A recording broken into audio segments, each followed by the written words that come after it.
ಇನ್ನು ಶಾಸಕ ರಾಜು ಕಾಗೆ ಮಾಡಿರುವಂತಹ ಆರೋಪದ ಕುರಿತಂತೆ ರಾಯಬಾಗದಲ್ಲಿ ಬಿ ರಾಜೀವ್ ಹೇಳಿಕೆಯನ್ನು ಕೊಟ್ಟಿದ್ದಾರೆ. ಆರೋಪ ಸತ್ಯವಾಗಿದೆ, ಕಾಂಗ್ರೆಸ್ನಲ್ಲಿ ಭ್ರಷ್ಟಾಚಾರ ಅನ್ನೋದು ಮಿತಿ ಮೀರಿದೆ, 60% ಭ್ರಷ್ಟಾಚಾರ ಇದೆ ಅಂತ ಆರೋಪಿಸಿದ್ದಾರೆ.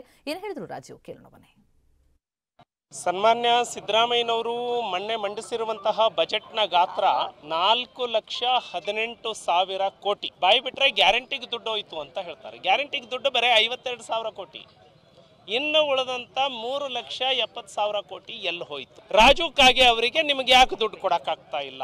ಯಾಕೆ ಅಂದ್ರೆ ಈ ಸರ್ಕಾರದಲ್ಲಿ ಭ್ರಷ್ಟಾಚಾರ ಮಿತಿ ಮೀರಿದೆ. ರಾಜು ಕಾಗೆ ಅವರು ಏನು ಆರೋಪವನ್ನ ಮಾಡಿದ್ದಾರೆ ಅದು ಸತ್ಯ ಇದೆ. ಕಾಂಗ್ರೆಸ್ಸಿನ ಶಾಸಕರಿಂದನೇ ಕಮಿಷನ್ ತಗೊಂಡು ಅನುದಾನ ಬಿಡುಗಡೆ ಮಾಡ್ತಾ ಇದ್ದಾರೆ. ಹಾಗಾಗಿ ಈ ಸರ್ಕಾರದಲ್ಲಿ 60% ಭ್ರಷ್ಟಾಚಾರ ನಡೀತಾ ಇದೆ. ರಾಜು ಕಾಗೆ ಅವರು ಮಾಡಿರುವಂತಹ ಆರೋಪ ಸಂಪೂರ್ಣ ಸತ್ಯವಾಗಿದೆ. ಕಾಂಗ್ರೆಸ್ಸಿನ ನೇತೃತ್ವ ಭ್ರಷ್ಟಾಚಾರದ ತುತ್ತ ತುದಿಯಲ್ಲಿದೆ.